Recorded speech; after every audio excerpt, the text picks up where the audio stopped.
بسم الله الرحمن الرحيم فلا يحزنك قولهم إنا نعلم ما يسرون وما يعلنون. சூரா யாசீனுடைய 76வது வசனம்.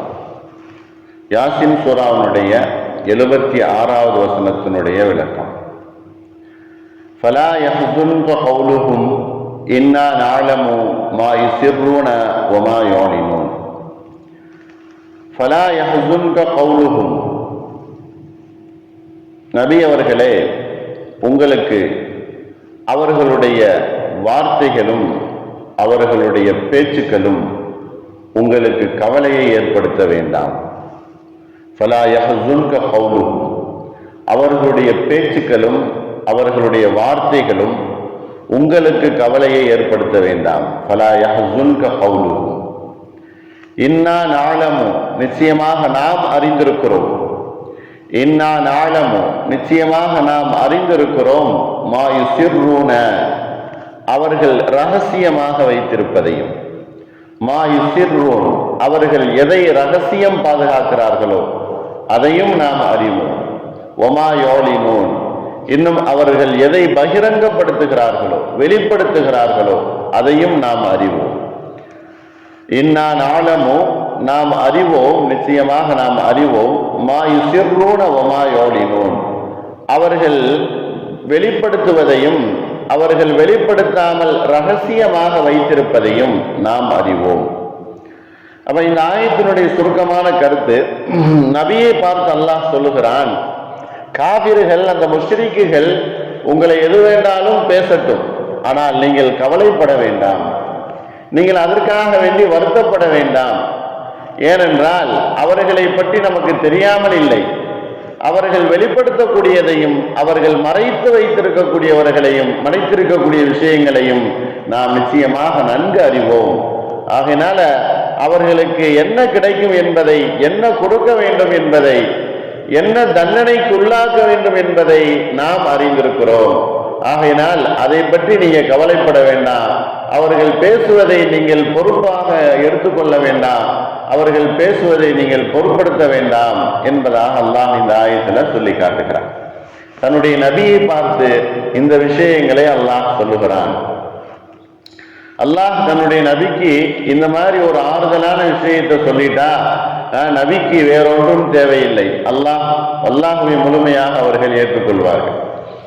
ஏன் இந்த மாதிரி அல்லாஹ் சொல்லுகிறான் அப்படின்னு பார்த்தா, முன்னாடி உள்ள ஆயத்துக்களை சற்று ஞாபகப்படுத்துவது நமக்கு கடமையாக இருக்குது. முன்னாடி உள்ள ஆயத்துக்கள் அல்லாஹ் எப்படி சொல்லி கொண்டு வருகிறான், தன்னுடைய அத்தாட்சிகளையும் ஆதாரங்களையும், இந்த பூமி படைக்கப்பட்டது, இந்த சூரியன் சந்திரன் இரவு பகல், இப்படியாக நிறைய அத்தாட்சிகளை அல்லாஹ் சொன்னதற்கு பின்னாலேயும், அதே போல உங்களுக்கு பிரயோஜனமான பிராணிகளை நாம் படைத்திருக்கிறோம் அப்படின்னு சொன்னதற்கு பின்னாலேயும், கால்நடைகள் உங்களுக்கு பிரயோஜனமானது, நீங்கள் குடிபானங்கள், இறைச்சி, சாப்பிடக்கூடிய பொருள்கள், இவற்றையெல்லாம் அல்லாஹ் படைத்திருக்கிறான் என்று சொன்னதற்கு பின்னாலேயும் தங்களுடைய வணக்கத்திற்குரியவர்களாக வேறொரு சிலைகளையும் சாமிகளையும் அவர்கள் ஆக்கிக் கொள்கிறார்கள். இவ்வளவு விஷயங்களை அவர்கள் எடுத்து சொன்னதற்கு பின்னாலேயும் அவர்கள் மறுபடியும் தங்களுடைய வணக்கத்திற்குரிய பொருளாக தாங்கள் செய்த அந்த சிலை வணக்கத்தை அவர்கள் விடாமல் இருந்து கொண்டிருக்கிறார்கள். ஆனால் அவைகள் அவர்களுக்கு உதவி செய்யும் என்கிற ஒரு எண்ணத்தில் அவங்க இந்த மாதிரி வணங்குறாங்க. நமக்கு உதவி செய்யும், நமக்கு வரக்கூடிய ஆபத்துகளை நீக்கும், நமக்கு உணவு கொடுக்கும், நமக்கு பொருளாதாரத்தை அதிகப்படுத்தி கொடுக்கும் அப்படின்னு அவர்கள் நினைத்து அதை வணங்குகிறார்கள். அப்படி வணங்கக்கூடிய அந்த செயல், அல்லது உங்களை அவர்கள் பைத்தியக்காரன் என்றோ சூனியக்காரன் என்றோ, அல்லது அவர்கள் உங்களை கவிஞர் என்றோ அல்லாஹ் சொல்கிறானா இல்லையா? நாம் அவருக்கு எந்த ஒரு கவிதையும் கற்றுத்தரவில்லை, அவருக்கு அவசியமும் இல்லை, அவர் ஒரு கவிஞரும் இல்லை. அவர் கவிஞர் என்றும் சொன்னாங்க, உங்களை சூனியக்காரர்கள் என்றும் சொல்லுகிறார்கள், உங்களை பைத்தியக்காரர் என்பதாகவும் சொல்லுகிறார்கள், மஜ்னூன் என்பதாக சொல்றாங்க. சாஹிர் என்பதாக சொல்றாங்க, ஷாயிர் என்பதாகவும் சொல்றாங்க. ஆனா எந்த வார்த்தைகளும் உங்களுக்கு சிரமத்தையோ கஷ்டத்தையோ கவலையோ ஏற்படுத்த வேண்டாம். அப்படி ஏற்படுத்துதல் என்பது உங்களுக்கு பல வேலைகளை பாதித்திடும். நீங்கள் செய்யக்கூடிய அடுத்தடுத்து இருக்கக்கூடிய வேலைகளை அது பாதித்திடும். ஒரு மனிதன் கவலையாக இருந்தால் நடந்த விஷயத்தை பற்றி கவலைப்படுதல். கவலை என்பது எப்போ வரும் அப்படின்னு சொன்னா, நடந்த விஷயத்தை பற்றி அப்படியே அசை போட்டு கொண்டிருக்கும் போது கவலை என்பது வரும். பயம் என்பது எப்போ வரும்? பின்னால் நடக்கக்கூடிய காரியங்களை பற்றி உண்டான பயம் வரும். என்ன ஆகுமோ, எப்படி ஆகுமோ, காரியத்தை வச்சிருக்கிறோம், எப்படி நடக்குமோ, போக போறோம், அந்த காரியம் அந்த பயணம் எப்படி நடக்குமோ என்பதா பயம். பின்னால் வரக்கூடியதை பற்றி உண்டான பயம். ஆனால் கவலை என்பது முன்னால் நடந்த விஷயங்களை பற்றி உண்டான கவலைகள் இருக்கும். அதைத்தான் அல்லாஹ் இந்த ஆயத்துல, அவர்கள் என்ன பேசினாலும் நீங்க கவலைப்படாதீங்க, அவர்கள் எவ்வளவு பேசினாலும் நீங்க கவலைப்படாதீங்க. அப்படி கவலைப்படுதல் என்பது உங்களுக்கு அடுத்தடுத்து நீங்க செய்யக்கூடிய வேலைகள்ல தடைகள் ஏற்பட்டுடும், தடங்கள் ஏற்பட்டுடும். அவர்கள் பேசியதற்கும் அவர்கள் சொன்னதற்கும் அவர்கள் செய்யக்கூடியதற்கும் நாம் பொறுப்பேற்றுக் கொள்கிறோம். அதற்கு என்ன செய்யணும் என்பதை நாம் கவனித்துக் கொள்வோம். நீங்க அதை பற்றி கவலைப்படாதீங்க.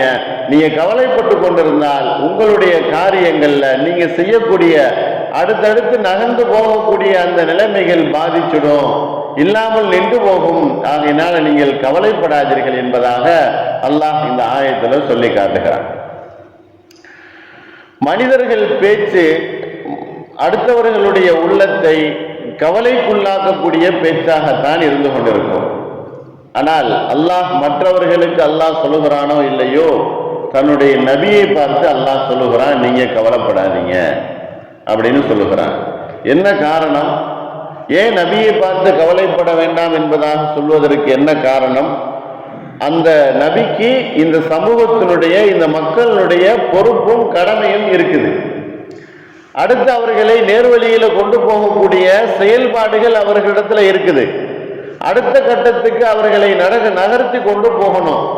இந்த சமூகத்தினுடைய கடமை என்பது அந்த நபிக்கு இருப்பதனால அல்லாஹ் சொல்லுகிறான், நீங்க கவலைப்படாதீங்க.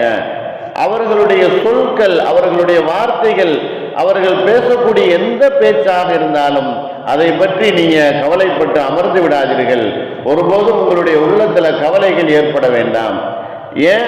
நிச்சயமாக நாம் அந்த பொறுப்பை ஏற்றுக்கொள்வோம். அவர்கள் பேசுவது மட்டுமல்ல, அவங்களுடைய உள்ளத்திலையும் என்ன வச்சிருக்கிறாங்க என்பதையும் நாம் அறிவோம்.